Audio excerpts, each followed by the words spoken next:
let it stay. Darling, I get on, but what's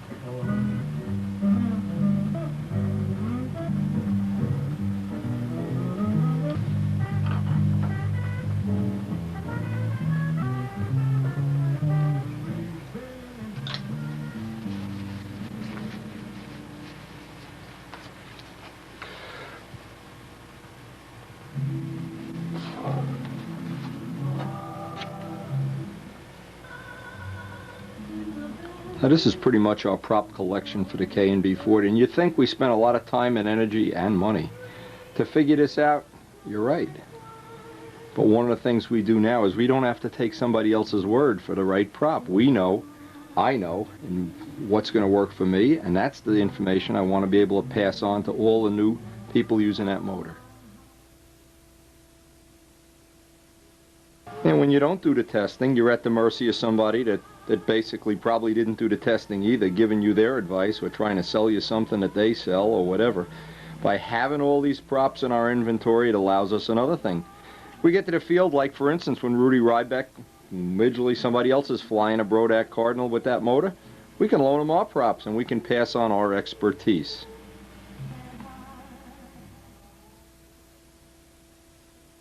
Time consuming, expensive, yes, but now you know, and you know firsthand. You don't know from reading it or watching it on video, you know, because you've seen the tests. You see me out there crawling around in the mud and the oil and everything, and it's worth it.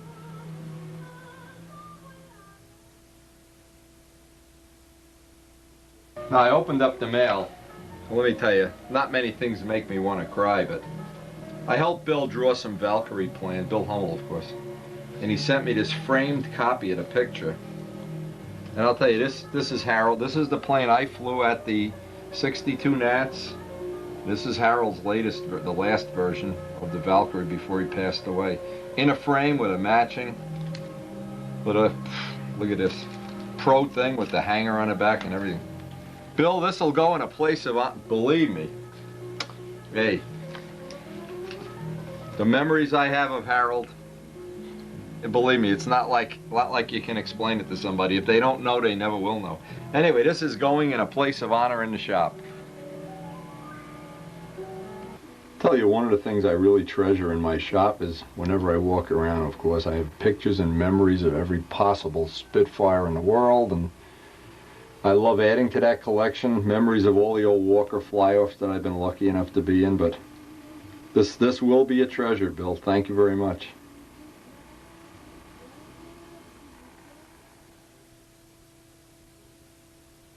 I just wonder, thinking about Harold and his contribution to the hobby, I just wonder how many things we all wouldn't have if it wasn't for Harold being the kind of person that was willing to share them years ago.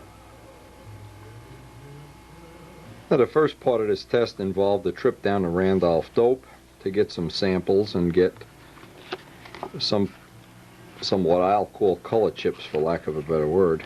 I wanted to be sure that we were dealing with white, as opposed to off-white, eggshell white, any of the other combinations of white that really don't seem appropriate. This seems to be the most popular of the whites. Needless to say, I had them give me a quart of white, and of course, you have to remember, this is not modeling material. This is material. Number one, let me explain the difference. This material is made to be out in the sun, the cold, the rain, 30,000 foot altitude, run into birds and ducks, everything. This product contains chemicals known to the state of California to cause birth defects. They have to put all these warning labels on. Now what they're suggesting here, and I always would read their little suggestions, is of course they're painting a much larger area, and it turns out that I've tried to arrange with them to do a video for them of painting a real airplane with their tech rep. So it may be that we can exchange information, and when I showed him the little Brodak Cardinal, he was pretty impressed, believe me. So I want to read their little blurbs, and of course they have all the warnings and everything, which is something you don't have to even worry. Everything has a warning. Ketchup has a warning on it. But I want to mix this up the way they recommend, and I want to go out and run a little test. A propeller is an excellent thing. We have a quart of material, so we can go right back. They also gave me some of the Randolph's thinner. I'm telling you all the things that are in this. Anyway, I want to mix up a little batch, basically with a little more thinner than paint.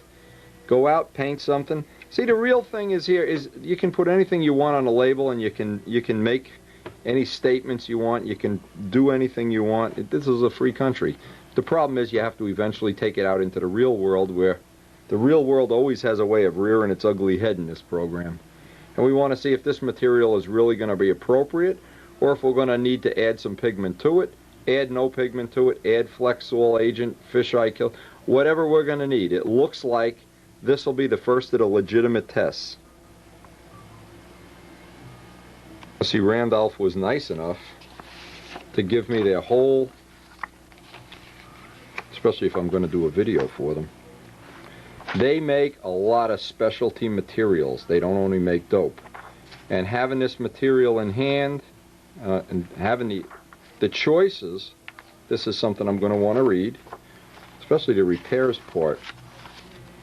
But the first thing is they're a real nice company to deal with. They seem real willing to be involved in the modeling world and make any adjustments to their products that we suggest. So I hope this is going to be, in other words, here's things that we would never be involved in, on steel tubing aircraft and primers, and yeah, we're basically going to be dealing with dope. Butyrate dope. We are not going to even consider using any of their nitrate. They do make a nitrate. I've heard so many horror stories about nitrate, butyrate going over it and sanding it, and I would think you're better off fish eyes. See, a lot of this is just things that you would already know, but for our purposes, I want to test the dope, and I want to also at the same time do a little study on their shop manual. See how much of these things, for instance, they make all kind of primers and oxide primers and fillers for ferrous material, and all kinds of, there's tips on everything. So having this at our disposal is really going to be a big help. They also sent by, and this is what I like, when you deal with a company that's really trying to help you out, they give me all their little tech bulletins, colored butyrate dope. They also sent by a little list of the colors that they have available. And I think this is really going to be the beginning of an excellent relationship between John Brodak, myself, and Randolph. And I hope this is ultimately going to benefit the modeling world with a real high-quality product that we can videotape the ins and outs of doing. And it'll be something that'll add to your modeling enjoyment. And every part of it will be videotaped, so there's no if. Or for instance, I'm just thinking of something. They have olive drab. They even have colors that you could paint a Spitfire. Anyway, all of this is not. I want to really specifically try their silver too to see if it's the same kind of a high hide formula that you can use to sand and use as a tentative filler coat. Anyway, let's go test.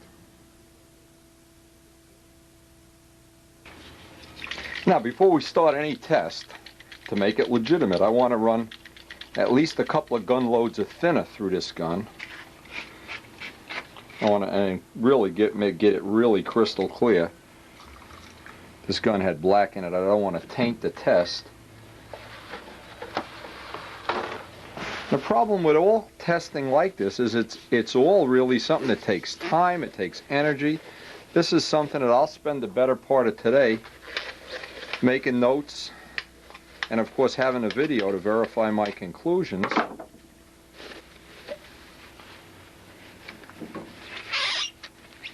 And years ago, I remember certain people that were writing in magazine columns would run out.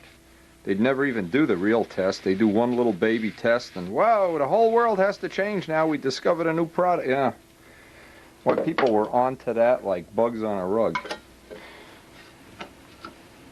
Now, with that material out of the gun, and that was thin, I want to take even some more. And by the way, if you've purchased by mistake or whatever some V3608S, this is a good time to use it up. It's good for cleaning a gun. It's excellent. But it really isn't appropriate. I'm going to run some more thinner through this and be ready to paint. Now, one of the things you can do to distort a test is if you didn't shake the paint enough or stir the pigment off the bottom. And one of the things the Randolph rep told me yesterday is a lot of people that have had trouble in the past painting real airplanes never really stirred the paint, and you get to the bottom of the can and all the pigment's there. So dope, like any other product, needs to be stirred constantly while you're spraying it. This feels like some real good stuff.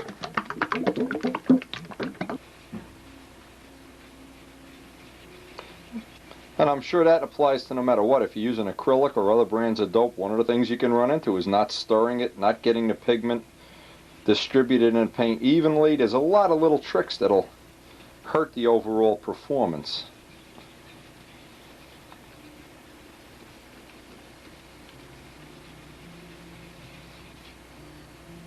You can really feel when you get to the bottom and there's very little left down there. Now the first thing I'll do is, rather than make a 60-40 mix, I'll make a 50-50 mix on the first gun load. Because what I really want to do is I really want to see what they recommend spraying this at 40 to 45 psi, and in modeling I'd like to get that down to 30. Now the first test will be a 50-50 mix. Let's see how that sprays. Now the first thing, this is a 50-50 mix, and I'm at 30 psi. What I'm trying to do is simulate painting over silver, since most planes would be silver to begin with.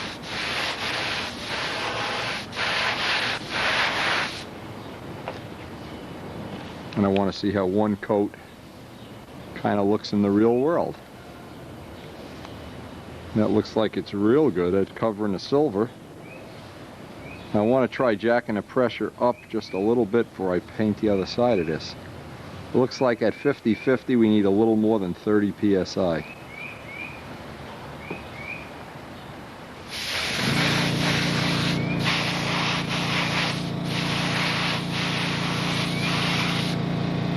Now at 50-50 the coverage is really good. It's excellent, in fact. The only thing I wonder about is if I can get this to spray at a little lower. See, what happens as you lower the pressure, you need to add more thinner to the material. So I'm wondering, it's showing me no sign of fisheye, and even though this, I purposely didn't clean this part to see if the material would fisheye. It could be, and it probably is, that there already is a fisheye additive in this paint. But there's one way to find out, and the way you do is just put some oil on your hands. In this case, my hands are always oily. Put some grease, oil. Fingerprints are usually a hard thing to cover.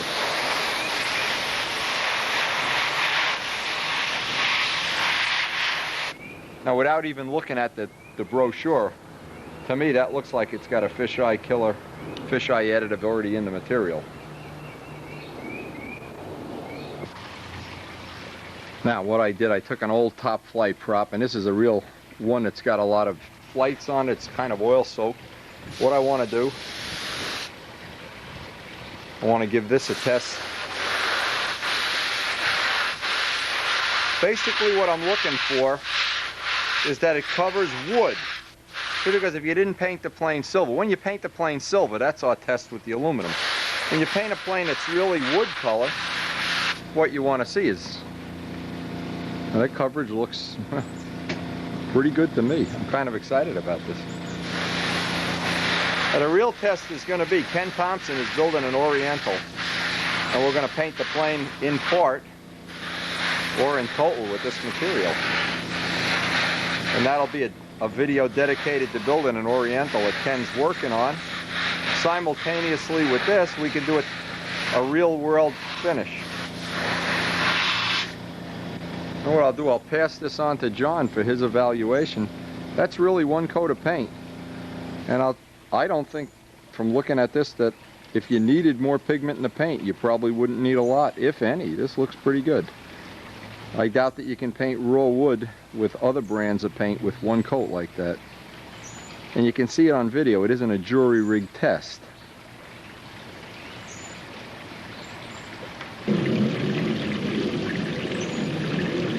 Yeah, this really gives me some high hopes that this is going to work well.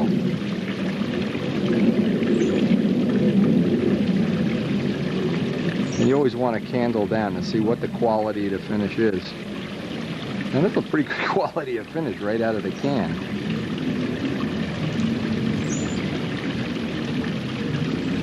Now something that's always a good test is to try to paint white over red, and you know this isn't gonna.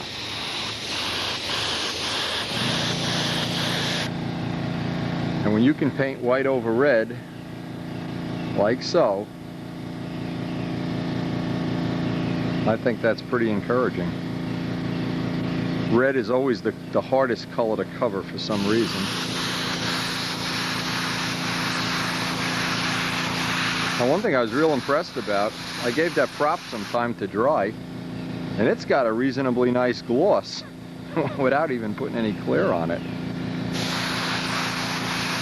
Where when you overpigment paint, if this were to be overpigmented, you would get no gloss. Now remember, real aircraft paint, some of it is made to not have a clear coat, so they try to get the gloss to come out. The coverage is really good. And what I need to do before I can go any further on this test is get some of their other colors, yellow, some reds, get an idea about this. Now, another thing that this is telling you, if you see how the pattern ends, the spray pattern ends in a nice fog, if the paint were too thick, this would be big dots. I think we're a little bit, probably, my choice would be here to go maybe 55% thinner. A little bit thinner could be okay. But it seems to spray nice at 30, at 35, and at 40. Kind of looking forward to seeing how that Oriental is going to come out. Anyway, we'll see if we can get some more colors and continue this test for John a little bit later. This is encouraging though. So far, so good. Now this is already dry to the touch. And it's got a reasonably nice gloss. I mean, for people that are not looking to put hundreds of hours into the finish, one coat over raw wood, that's pretty encouraging. That's at least a giant leap in the right direction as far as I can tell. Anyway, when we get some more colors and more material, we're going to try some more, I guess, painting over raw wood. What we need to do is make a little test panel up, but we'll use Kenny's Olympic.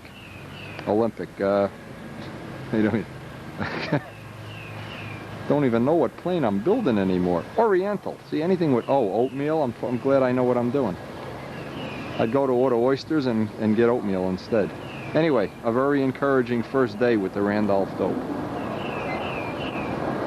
The real test of any quality dope is to see if you can paint a fish. I don't think so.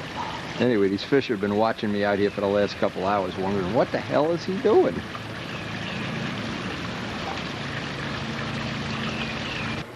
We're down at the anodizing shop. Open that up, George. Let's see. How much did you thin this stuff? 50-50? Well, they say you can go up to 125%. Well, now, that's a little thick, thin yeah. on the top. It's pretty thick on the bottom. Okay. But I've been mixing it and taking off the bottom. All right. It worked great on metal, of course. Let's see how it works on balsa wood. This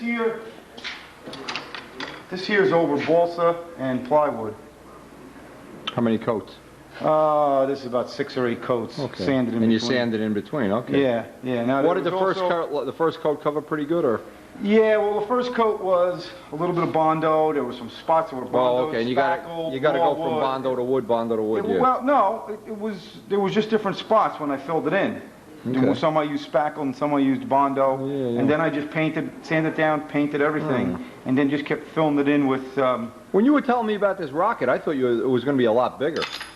That's really not that astronomically big. No, but I had to reduce the scale down. Whatever.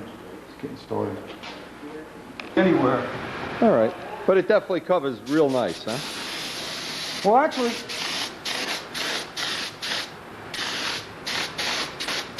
Now this is a little bit thicker, and I boosted up the pressure to about... How many PSI?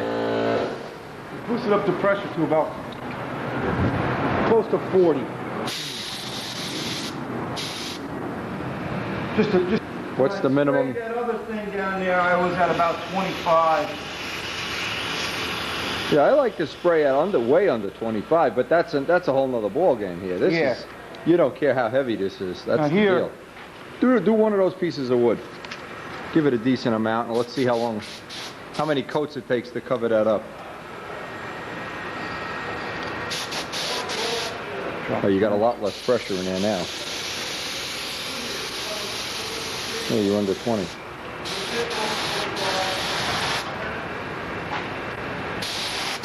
There you go.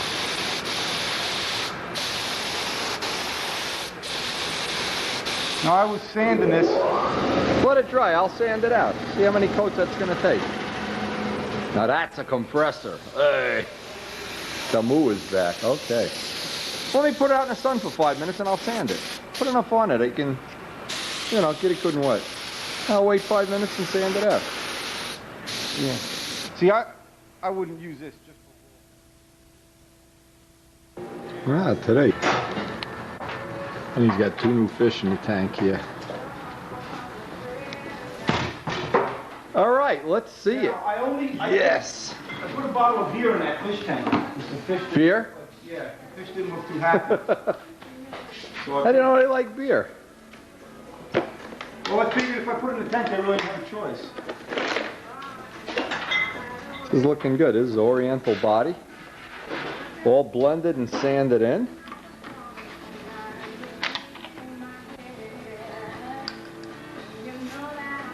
Is that the official Venturini can opener invention? That's it. We can't be putting this on the instructional video. No, this is on the fun video. We're doing a paint test here. We're going to paint this puppy with auto primer and tar paper and linoleum. Gee, just no fun. All right, we're ready to clear the deck and do some work. If you remember, I had George spray me up a couple little pieces of balsa wood. What I wanted to find out is how good one coat of this would cover over raw wood, especially for repairs. I want to see just how much grain fill you got out of one coat with no clear underneath it. Now, one of the things I'm going to want to try, as soon as I have some test colors, Randolph is supposed to supply some test colors later this week, I want to try going over this primer and just get an idea of, in fact, I ought to sand this part just so it'll take the fuzz off. This is raw balsa wood. Now the object here is we want to try something. And that would be that we have raw balsa wood that has nothing on it, one coat that's been sanded, and one coat that we just took the fuzz off. Because a lot of people, there's an awful lot of people in the real world, especially in doing profiles and ring masters and things, that would be perfectly happy with a 1 or 2 coat reasonably nice finish, and I think we're right on the verge of being able to do that. So more on this when we get the colored paint from Randolph. We're supposed to get some reds and yellows and blues and whatever. Also, one of the things I want to do, I want to take one of the old cowlings. In fact, I gave all the old cowlings to Larry Ladd's nephew. I'll eventually get a cowling that has an imperfection in it or something that I can't really resolve to my satisfaction, and I want to try doing a cowling up with that primer. Now see, using auto primer, there's a lot of downsides. Auto primer is really crude stuff. This aviation stuff I think is going to be a lot nicer, and what I'm hoping is it'll just take a light sanding on a cowl and maybe 1 or 2 coats of that primer, and you'll really be ready to just go right into the actual finishing part to match your plane. And one of my good friends from Spain, Jose Javier Rodriguez Hernandez. Jose, you need some more names. Why can't you be Ertnowski, and Rabinowitz? Anyway, he sent him some pictures from a contest that they had in Spain. These really look like some nice planes. Problem is he didn't put much of a caption on them, but I can tell just by looking at very nicely made models. Real nice paintwork. Look at the nice cowling. And by the way, nice painted prop. Probably has a Randolph dope prop on there. Got to get people back in the habit of painting props. I don't know why. This is his friend Kuro. Oh, he does have a little caption on this one. With his model, a Magnum.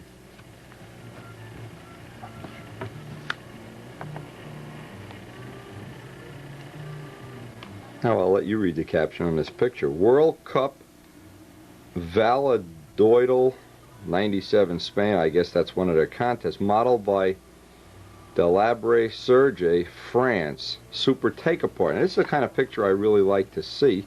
Gives you some ideas on. Seems like a lot of people seem to be interested in making take apart planes now. When you think about a take apart plane, it's obvious you can break it up into a suitcase. In this case, even a body comes apart. Takes the tail wheel off. This is all real nice stuff. That's really an advantage. The advantage I see, and Paul Walker was explicit about this, that say for instance you crash a plane and the tail is still good, you only need to make a wing. Or let's make another scenario up. You make this plane, it looks like it has small flaps, and you say, oh gee, I need bigger flaps. You can make bigger flaps and not have to rebuild the whole model. Well, you want to try like Dave Fitzgerald was trying, a larger tail, larger elevators. This would be good, especially good if you were making prototype models up, because you could switch and move parts around. The thing is, once you know, like for instance, once you've made pattern masters and you've made 20 or 30 of them, well, then you know how big all these parts should be, and it's really just a nice option. But in the very beginning, it can really be useful. Now, this is really something, and I've heard about this, that, and we're going to get some pictures real soon from England. Paul Winter sent me, faxed me, I should say, thinking that he had sent some photos of the take-apart planes where they all come apart with one screw. Just one screw goes right in the way. And I said, boy, I have to see that. So he ran out and took a roll of pictures. They haven't arrived yet, but I hope they will. And of course, we'll see Paul Winter and the boys from England at the Nat. So enjoy, and hey, we'll look forward to seeing you in Muncie. Nice plane. Things I want to experiment with. I want to try taping the hinge lines for the next little test session. Still waiting to get the tank from Woody Midgley, so this will be one more thing we can test. We should get a little testing this weekend in before the profile meet. Profile meet is this weekend. First thing, M600, clean the hinge lines real good. Now, hinge line tape is a little more sophisticated than you think it is. If you just go and buy the stickiest tape in a store, it'll pull up the paint. If you buy tape that isn't sticky enough, it comes off in flight. So going through about 20 different brands, you can come up with something on your own, or you can just buy the hinge line, the real hinge line tape. But you want to start with everything clean, M600 super clean first. The best way I know of to do a hinge line taping job, take some M600 and get all the grease off a piece of glass or your glass work table. Start with a perfectly clean piece of glass. That's always the best way to do this. It's difficult, believe it or not. Some people have a real problem getting hinge lines taped without having a lot of stress on the controls. If you follow this little thing, I think you can try it. Now, nothing bad happens if it doesn't work. If you're not happy with the hinge line tape, you very carefully and slowly peel it off. If it works, you're in, and you've got a performance gain for no money at all. This is the commercial hinge line tape that basically all the glider people use. It's very, very thin. What I found is if you just run and stick it right on a plane, you do run the risk that maybe it's going to have a problem pulling up the paint. So rather than risk that, I always like to play it a little safe. It's a good idea always to practice on the elevators first. Cut up some pieces. It comes in a wide roll. And again, it takes a little fooling with to get used to handling it. And we like to get maybe about that thickness.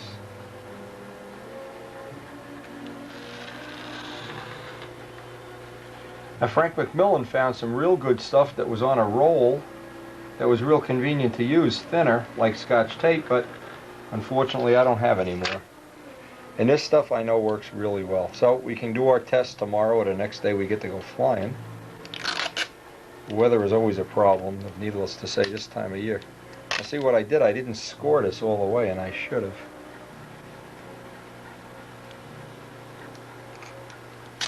There we go. I want to start by getting the controls as far in the opposite direction of the tape as possible. I'm just using a paper towel to hold them there. If you have a friend working with you, of course, real handy. Where would we find a friend? Okay. I want to leave it oversized on both sides. Try to get as many of the wrinkles out right in the very beginning. A little easier to do the elevators than the flaps, especially if you're working alone. In my case, I try to come up with a system for everything I do alone. And if you have a helper, that's great, but then you're not stuck when you don't have a helper either.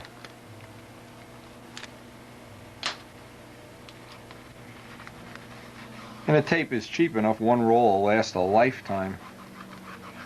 Just press it down, make sure it's sticking good. If you want to be real cute, you can work out all the air bubbles with your fingernail. In our case, since it's just going to be a test, we'd like to get 1 day of testing. Now usually a plane will have a little bit sharper corner with the tape. What it'll allow you to do is run a little more nose weight, or if you have a plane that's already nose heavy, then this is almost a must. And like I said, I've never seen a plane yet that it just in some way really deteriorated things. About 80–90% of the planes it helps, and the 10% it doesn't help, nothing bad happens. And just peel it off real nice and easy. To do the flap, here's a good trick. You can put half of the tape on a table and just use the edge of the table as your straight edge, because you want to wind up with the flap with a nice neat joint.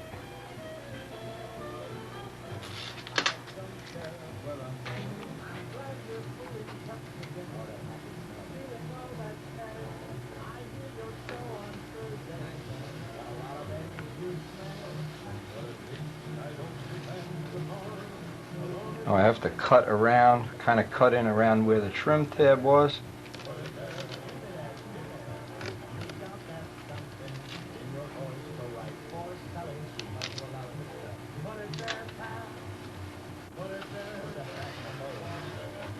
Now a lot of times you can't get all the oil off in one shot. Even with M600 you have to go back over it.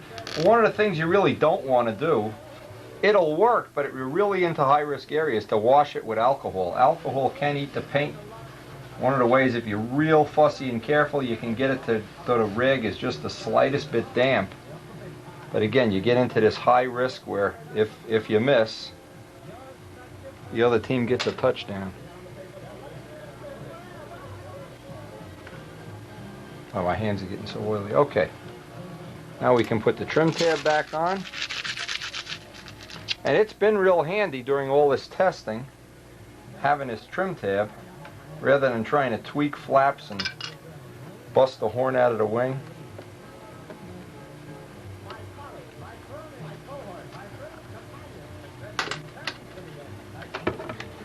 And one of the things that's real good too, if you're really trying to get that last little bit of wax off, or last little bit, is this 409 ammonia-filled glass cleaner. I don't know how they call it, glass and surface cleaner. That's really another good choice. Windex is a good choice. But if you're trying to go over oil, what'll happen is halfway through a flight, the tape will come off. No big deal. You probably won't crash the plane, but it'll scare you. It'll wake you right up. Anyway, I try to get this on real nice, because if it works, basically I don't want to have to come home and do it over again. I want to leave it on.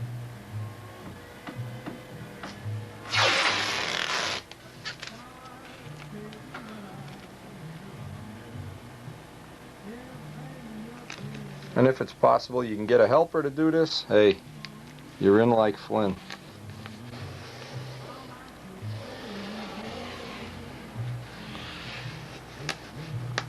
Kind of looking forward to Sunday, the contest, first contest of the year, the profile meet. Nice low-key contest. Won't have anybody dancing around in their white pants or anything. But we probably get a good chance to get a couple of people to give us some feedback on this plane. What we're really looking forward to is Father's Day. Getting out to Brodakville.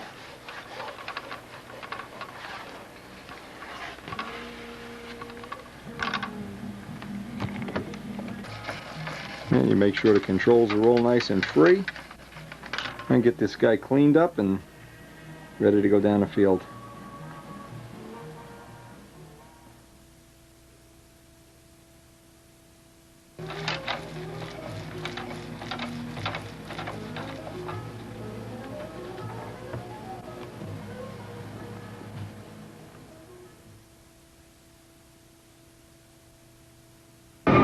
we're going to run up to the club field, maybe try to get a couple flights in between the raindrops, see how our hinge line tape works out, and try some of those newly buffed out props.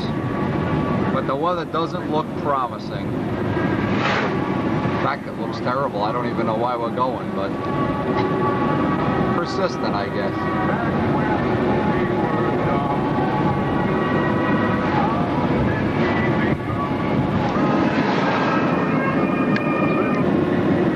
Look at the trees in bloom. Oh, I love this time of year. Coming up on the beginning of the contest season, you really have to take a look around you and see how nice, wonderful everything is here. Everything's in bloom.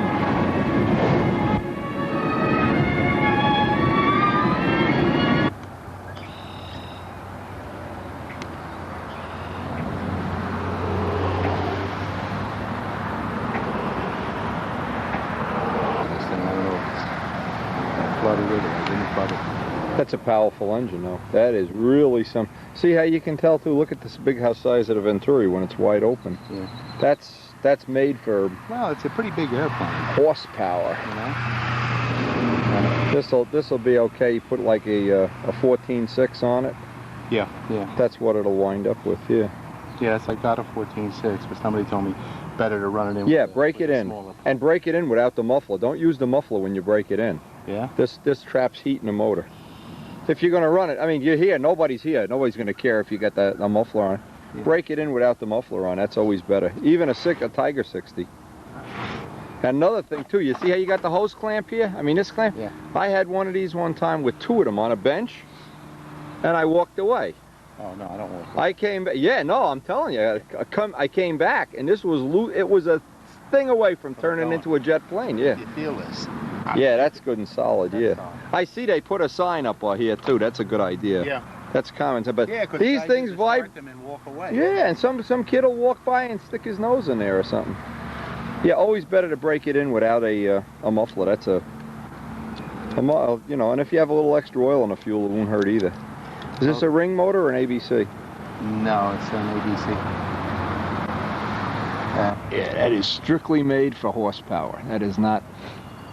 There's no compromise toward making that have a 2.4 run or anything. That's for sure. You know, it's a bearing motor. I figured. Yeah. Hey, I don't worry about weight with this big airplane. Nah. So I figured, you know, it's great. But now That's a muffler. Where'd you get this muffler from? That's Let me check this out. I wonder if you could put this on let's see, if you had it on a profile, it would go that way. That's kind of a neat idea. A little on the heavy side, that's all. That's the one they recommend for the airplane. You know, it's inside the cowl. Yeah, because what's nice is then on a scale model, you can put rubber tubes on here so you don't. Yeah, that's what I have, and they come out little ports in the cowl. Yeah. This, you know, I had the cowl. Unique stuff. I could have showed it to you. Well, I want to get some flights in. I did some work on a plane. I want to get some sometime. Have fun. This ought to be a lot of fun breaking this in. Now the fun news is we got a couple of flights while Ken was breaking in that engine. Believe me, you can't videotape while he's running one of these pylon engines or whatever that thing is. So let's see if we can get at least one with the hinge lines taped.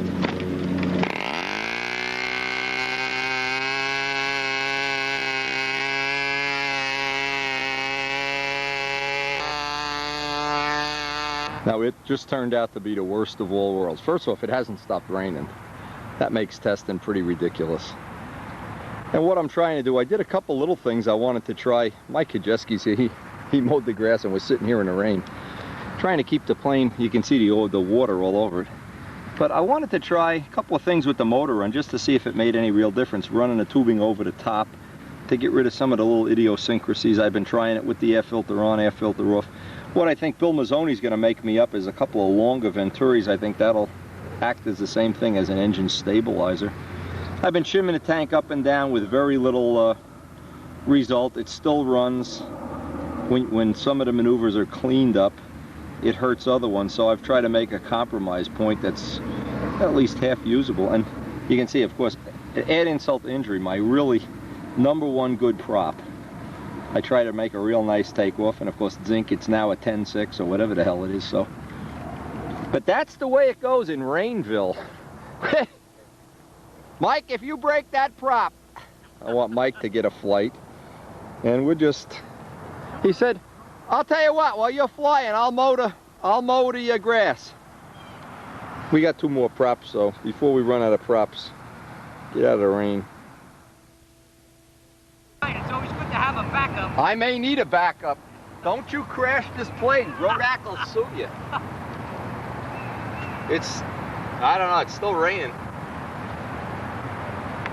The days you just can't win, and this is one of them. Fire that mother up, boy.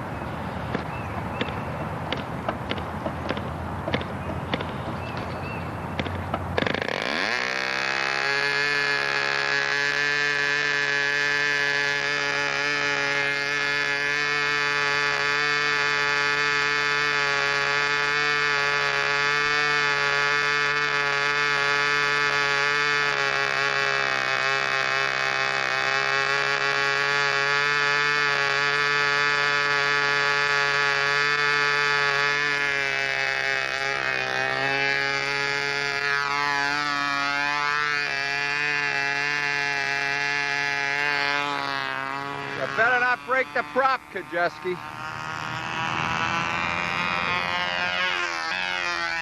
Now, a couple of things that, being it's raining, we're not going to try any real wild stunt patterns, that's for sure. One of the things we did, routing that tube over the top of the engine really didn't make a whole big difference on anything. But these are things I wanted to try. Another thing, glad I made all those props. This runway has a bump in it down at the end. And the minute you go to roll a takeoff, of course you'd eat the tip of the prop. Probably won't be a problem with kit planes because they'll make the landing gear a little bit bigger. And we got kind of a reasonable middle ground on the motor run here. It seems like it's cool today, and on cool days, it's okay with an 11.5, but on hot days it kind of bogs down. And then we go to 11.25. Of course we have both sitting here. We can chew both of them up. The tape on the hinge line seemed to give it a little more authority in the corner, not a whole lot. We'll leave it on for the time being. We'll probably get a lot of guys to fly it Sunday. But again, this is the fun of having a sport airplane that truly is easy to fly no matter what skill level you are. I can practice my camera work here.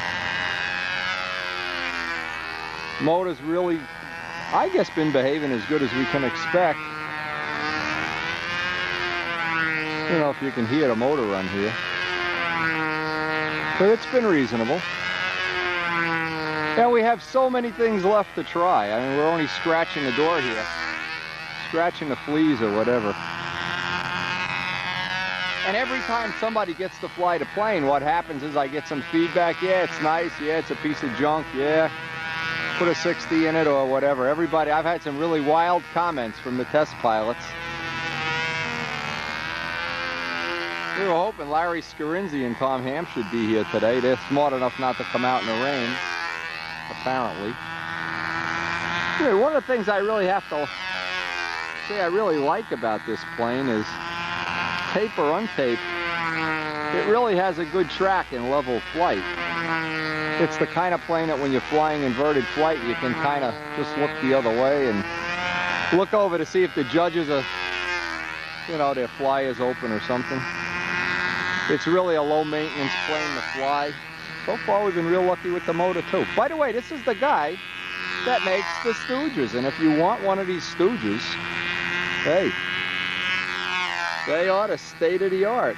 They are your first, last, and only line of defense against the worst Stooges in the universe. Mike Kajewski, the lawnmower man. Anyway, the one thing we were going to try was Georgino's handle. We're not going to try it out in the rain because if you know the quality of George's work, that handle is a piece of artwork. I hate to even put grip tape on it. We're going to put that off for a day or so, or maybe till after the contest. I don't want to be laying it in the wet grass here today. But a plane this size with the overhang, it should be fine. It should be no problem at all. I guess Mike's practicing his mowing the grass with a propeller anyway. We'll put an end to this. Get back and get a fresh prop on a plane. I didn't want to trust Mike with a fresh prop.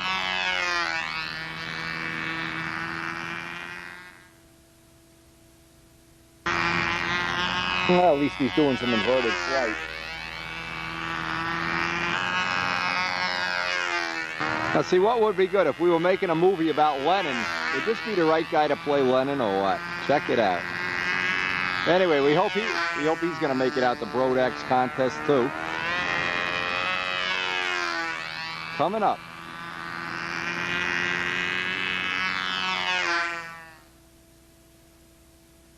Now another little trick I use when I'm flying with the Stooge by myself and flying back-to-back flights.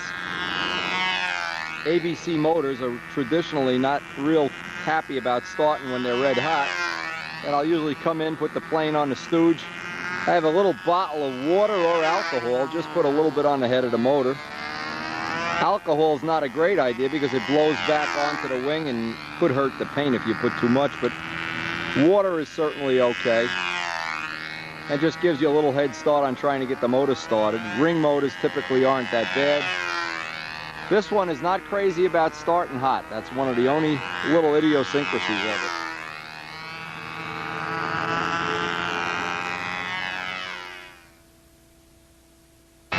And I got the props marked up, all of the ones that I've flown at the circle burner field.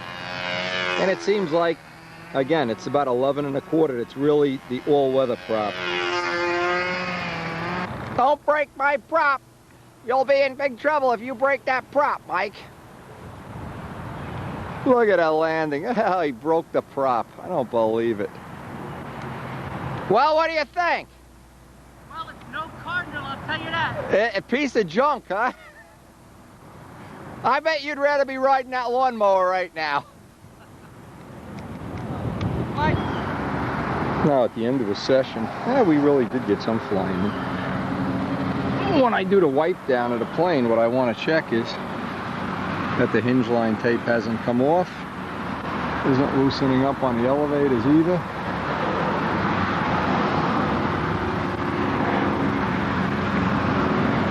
And Mike's busy prepping a field for what I hope is going to be a nice contest weekend, but it's supposed to rain.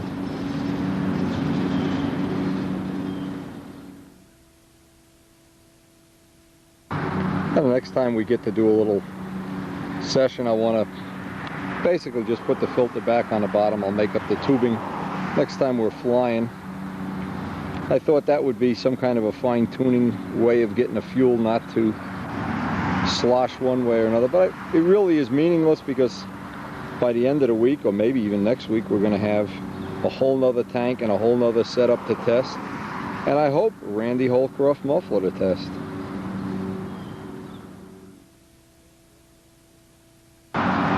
And this is the way we've been running the tongue, with 15 1/8 inch holes.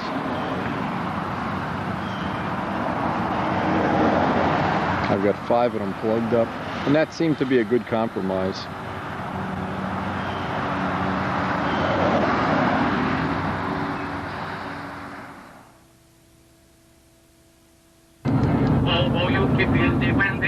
Well, it looks like we have a sunny day. Hey, the motorcycles are out. Let's see if anybody's up at the club field.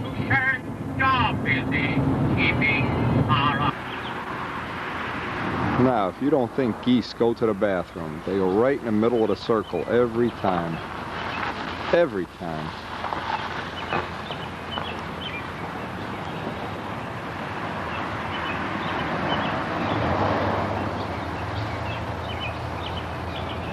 And 15, 30%. Well, we have a new guy here. Tell us your name. My name is Mark. Mark, okay. Mark's here to basically give Mike some flying lessons. Now notice Mike's fuel jug looks exactly like Wendy's. Not a coincidence. In fact, it is my fuel jug. Let's see, this plane was built in '86. That makes it 13 years old. Still flies good, huh, Mike? Flies great. Well, I'll tell you, for the price you paid, you just can't go wrong. Finish still looks pretty good. I don't know. And that warranty is still in full force too, you know. Full warranty coverage. I wore this Tiger out, so I expect a new one coming. I'll get you a new one. Yeah. I'll get you a new one, no problem. I feel a warranty is the most important part of motors. You guys are worse than the RC guys, I'm telling you. Nah, the RC guys are worse. You think you... These are not impressed.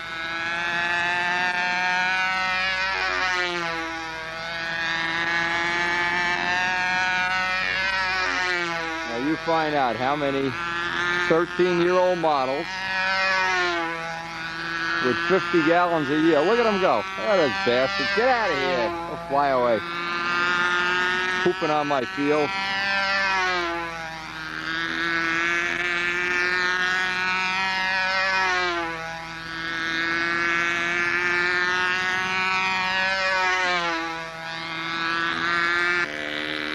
You can see some of the water still on the field here. What a mess. Flying in on the Titanic here.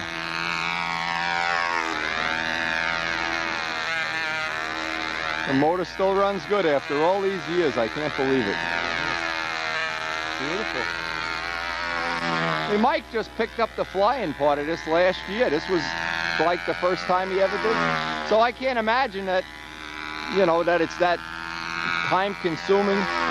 You already know how to fly RC. That's got to help. It can't hurt, that's for sure. Yeah, I understand the attitude of the airplane. Yeah, you understand the idea of it. It's, you know.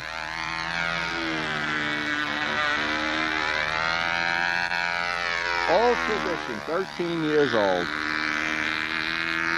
I bring mine out tomorrow, Yeah, I'm sure you can. Just see Rich first. yeah. I'll talk to somebody get me set up, we'll check everything out. Yeah, for sure. Now Don's back down the other end of the circle. I'll try to give him a hand later if he looking for some trim on this guy. Unfortunately, it looks like we're going to get some more rain today, just what we need. You can see the field is still in pretty rough shape. I didn't see what he's been putting different motors in these planes. Looks like he's back to doing his tune pipe thing here. Leaving that trail of smoke. All right, Bon, we'll go over there and check you out later. In the meantime, one of the things we want to try to do is fine-tune this tank height. We've been playing with it and going back looking at the video. This is as close I think as we're going to get it today because it really does look like it's going to rain, but try to get one flight on a video or so. Look at the water on the end there. Oh.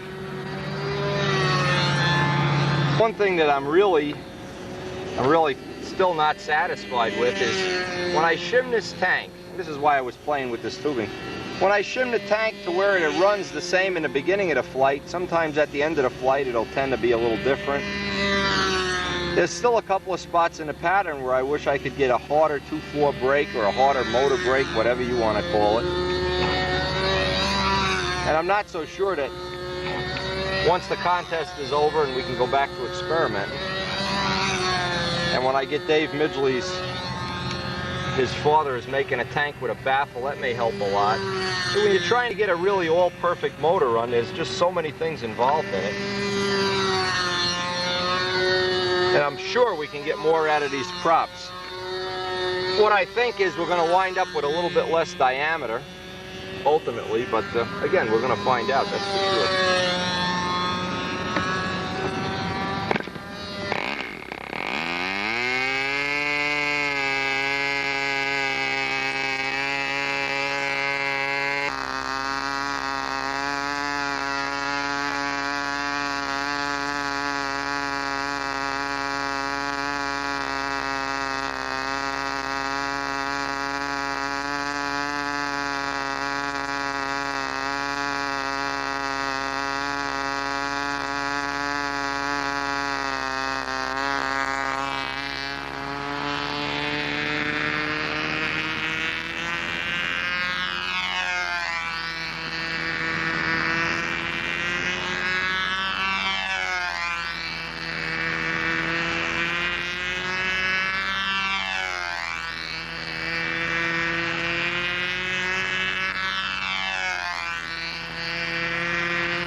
Now what's happened is it's really gotten warm. Been here a couple hours and it's really gotten to be warmer than I thought it would be. So I have the exact same prop that's got a little bit of Phillips entry in it. You can see from the footage on the last flight, the plane was getting a little soft in spots. So now I don't really want to make a radical change, I just want to make a very small change. This is the same 13.4 cut down. You can see this one's pretty well chewed up. This one has a Phillips entry in it. And this has that finish that John Pothier sent us, so we're going to get I guess a couple flights here in the water in the swamps, see if this is going to be any advantage to having it over what we already have. That's what's nice about once you know pretty much what prop is your square one prop, then you can really do fine tuning with the Phillips entry or taking a little pitch out. It'll be interesting to see how this paint holds up since we're doing all this paint experiment lately. And now also by having 2 flights on video, I can take a look at one. Boy, the sun is really coming out here. And then I can evaluate and figure out which one I want to have. And this is where you're really glad that you have your homework done ahead of time. Because now the gains that you can make, very, very, even when they're small and imperceivable, they work in your favor. You can always go back to square one. The thing is, never take the square one prop off the runway. They want to use it again.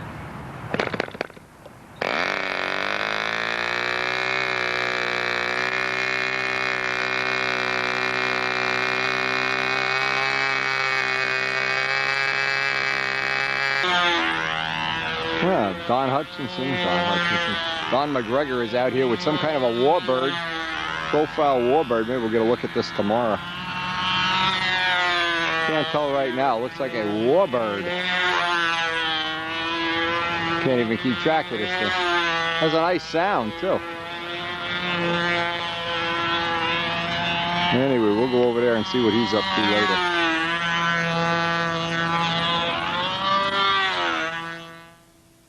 It has a nice sound in the air. Nice mellow sound. Sounds mean. Oh, the damn thing don't fly. I gotta What's wrong with it? What? What are you finding for a problem? No, it jerks all over the place. It tries to come in at me. Maybe I gotta throw some more tip weight on it. Well, you got no rudder offset, that's for sure. No. You got engine offset? Looks like the lead outs are really far forward. If the CG, go put your finger by the lead outs. Let's see where the CG is. Put it on the front lead out. Yeah, you're ahead, but not by much. You could try moving the lead outs back a little bit. Worse, right? No, it'd be better. Be better. It wants to cock out and put a little rudder tab on it. You got no rudder tab if it has that tendency. It's trying to come in all the time. Well, not all the time. And the up, I gotta bias the up handle on the up. The up is shit. That's a kind of blunt way to put it. I can't put that in a magazine. The up is shit. That ain't gonna make it. Don't put it in the magazine. Oh man, the up is shit. One of the best tricks for Super Tigers is use a max needle. I see Jim's got one in there, yeah. It makes all the difference in the world. Oh yeah. A lot of people don't realize how those Tiger needles resonate. Break 4.2 now. Hey, this is nice tubing. I should have some of that on my Cardinal. Yeah, John's got that stuff. Neoprene. Yeah, he's got neon neoprene. Right, he's got pink, green. Oh man. Orange. He's got all those exotic colors. Yeah, I need shoelaces to match the plane. Yeah, that'll do it. I think that'll get me in a winner's circle. So in between working with Don, trying to help him trim that thing, one of the things, when I put the tubing back underneath the motor, well, one thing I noticed, it really didn't make a radical change in the motor run, but it makes a radical change in the needle set. The needle set was almost a quarter of a turn different from top to bottom, and I assume that's just an idiosyncrasy here, that it seems like it'll just stay on the bottom for now.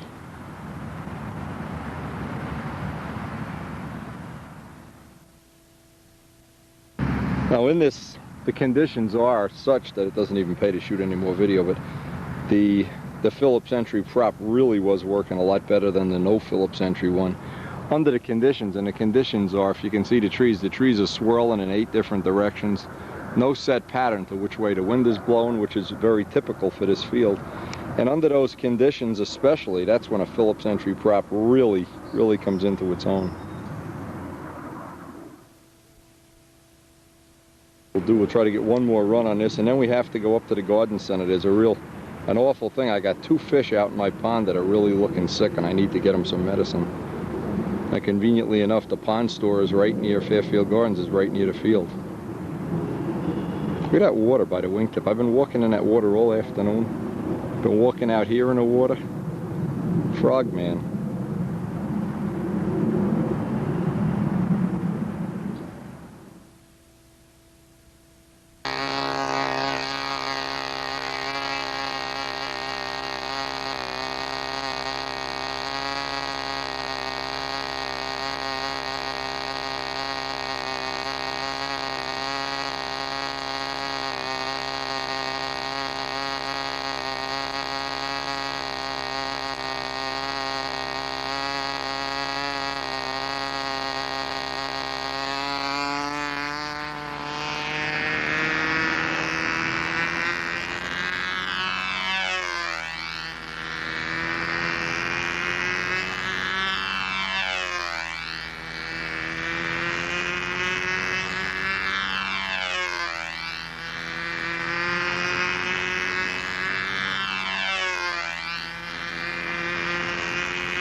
Now what Don has found out to be true after about 8 or 10 trim flights, you can see we're going to lose the weather here. It's getting all black and nasty. Time to pack it in, but we did make some progress trimming his plane, and I have 2 flights now, one with the Phillips entry, one with the no Phillips entry. The problem is the Phillips entry one, the air is so swirly here now, it really isn't a relative thing. What I'd really like to do, of course, is get 2 flights in exact back-to-back air. That would really be perfect, but the no Phillips entry one really does have some nice characteristics. You can see if you go back and look at the flights, it's slower, a little less line tension. The Phillips entry one drives through the swirly air a lot better. But of course, if you have both, then it's no problem at all. And we're almost at the end of the tape. It's almost time to go get some fish medicine. And tomorrow will be the contest, assuming we don't have a hurricane.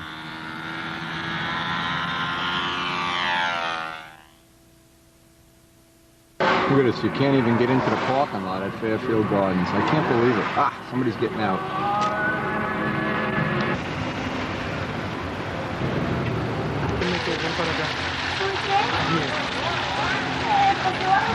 Oh, they're not running the trains today. What a disappointment.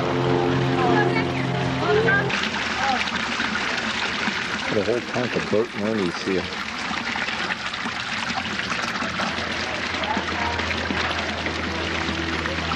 We just got their supply of new fish in here. And they have a whole tank with Bert and Ernie's, but you can't really see them. There's a Bert and Ernie in here somewhere. I just saw a Bert and Ernie. Oh, it's some more.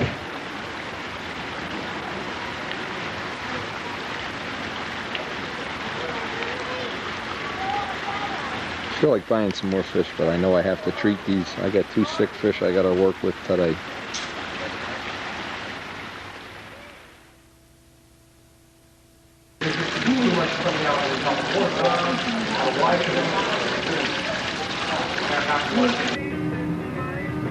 No matter how much time you spend up at the club field, it's always good to come home. Azaleas are blooming nice. My Father's Day tree is blooming. Everything in this house has some meaning. Well, it's meaning to me anyway.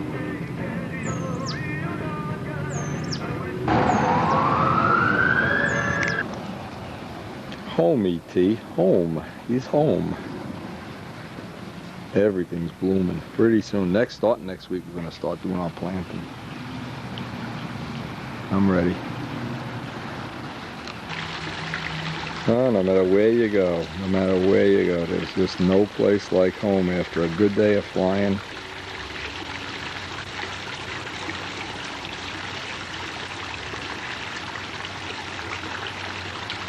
There's something special about coming home to the fish.